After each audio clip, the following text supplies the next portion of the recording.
যে অসমলৈ আটাইতকৈ বেছি অহা প্ৰধানমন্ত্ৰীজনৰ নামেই হ'ল নৰেন্দ্ৰ মোদী। সেইটো সঁচা কথা। কিন্তু অসমলৈ আহি আটাইতকৈ বেছি প্ৰতিশ্ৰুতি দিয়া মানুহজনো হ'ল প্ৰধানমন্ত্ৰী নৰেন্দ্ৰ মোদী, আৰু আটাইতকৈ প্ৰতিশ্ৰুতি পালন নকৰা মানুহজনৰ নামো হ'ল প্ৰধানমন্ত্ৰী নৰেন্দ্ৰ মোদী। গতিকে তেওঁ কিমান প্ৰতিশ্ৰুতি দিলে? 16 মে 2014 চনৰ পৰা অসমৰ পৰা বিদেশীয়ে তালি টোপোলা লৈ ভাগিব লাগিব বুলি কৈছিলে। এই প্ৰতিশ্ৰুতি তেওঁ পালন কৰিলে নে নাই সেইটো মোক কওক। তেওঁ কৈছিলে যে অসমত তেওঁ স্পষ্টকৈ কৈছিলে, অতি স্পষ্টকৈ, যে 6 জনগোষ্ঠীক জনজাতিকৰণ কৰা হ'ব। কৰিলেনে? তেওঁ কৈছিলে যে BTR চুক্তি 2020 চনৰ BTR চুক্তিখন আখৰে আখৰে পালন কৰা হ'ব। তেওঁ কৰিলেনে? তেওঁ কৈছিলে যে আপোনাৰ অসম চুক্তিৰ 6 নম্বৰ দফা অনুসৰি খিলঞ্জীয়া মানুহক ৰক্ষা কৱচ দিয়া হ'ব। ৰক্ষা কৱচ দিলেনে? এই 4টা কথাকে কওকচোন। তেওঁ যে বিদেশী সমস্যাৰ সমাধান কৰিম বুলি কৈছিলে, বিদেশী মুক্ত অসম ক'ত? বানমুক্ত অসম ক'ত? নিবনুৱা মুক্ত অসম তেওঁ ক'ত? কওক না।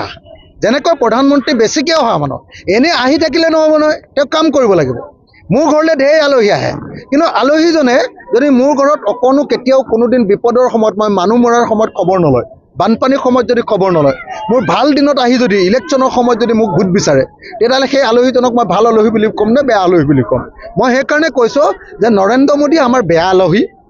তেওঁ ঠগবাজি কৰা আলহী। তেওঁ দিল্লীকে লাড়ু খুৱাবৰ কাৰণে আমাৰ ইয়ালৈ আহে। দিল্লীৰ লাড়ু খালেও পস্তাব মানুহে, অসমীয়া মানুহে, আৰু নেখালেও পস্তাব। গতিকে নৰেন্দ্ৰ মোদী বাৰম্বাৰ আহি থাকিলেও আমাৰ কোনো কাম নাই। যে অসমলৈ আটাইতকৈ বেছি অহা প্ৰধানমন্ত্ৰীজনৰ নামেই হ'ল নৰেন্দ্ৰ মোদী। সেইটো সঁচা কথা।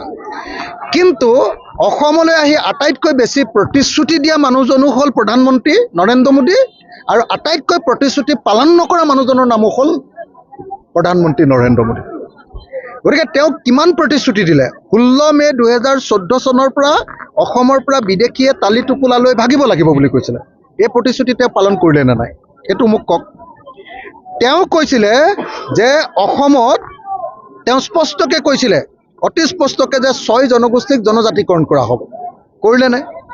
তেওঁ কৈছিলে যে BTR চুক্তি 2020 চনৰ BTR চুক্তিখন আখৰে আখৰে পালন কৰা হ'ব। তেওঁ কৰিলেনে?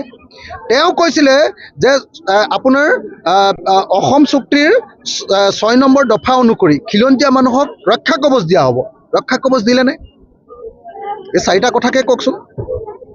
তেওঁ যে বিদেশী সমস্যাৰ সমাধান কৰিম বুলি কৈছিলে, বিদেশী মুক্ত অসম ক'ত? বানমুক্ত অসম ক'ত? নিবনুৱা মুক্ত অসম তেওঁ ক'ত? কওক না। যেনেকৈ প্ৰধানমন্ত্ৰী বেছিকৈ অহা মানুহ এনেই আহি থাকিলে নহ'ব নহয়, তেওঁ কাম কৰিব লাগিব। মোৰ ঘৰলৈ ঢেৰ আলহী আহে, কিন্তু আলহীজনে যদি মোৰ ঘৰত অকণো কেতিয়াও কোনোদিন বিপদৰ সময়ত, মই মানুহ মৰাৰ সময়ত খবৰ নলয়, বানপানীৰ সময়ত যদি খবৰ নলয়, মোৰ ভাল দিনত আহি যদি ইলেকশ্যনৰ সময়ত যদি মোক ভোট বিচাৰে, তেতিয়াহ'লে সেই আলহীজনক মই ভাল আলহী বুলি ক'ম নে বেয়া আলহী বুলি ক'ম? মই সেইকাৰণে কৈছোঁ যে নৰেন্দ্ৰ মোদী আমাৰ বেয়া আলহী। তেওঁ ঠগবাজি কৰা আলহী। তেওঁ দিল্লীকে লাড়ু খুৱাবৰ কাৰণে আমাৰ ইয়ালৈ আহে। দিল্লীৰ লাড়ু খালেও পস্তাব মানুহে, অসমীয়া মানুহে, আৰু নেখালেও পস্তাব। গতিকে নৰেন্দ্ৰ মোদী বাৰম্বাৰ আহি থাকিলেও আমাৰ কোনো কাম নাই।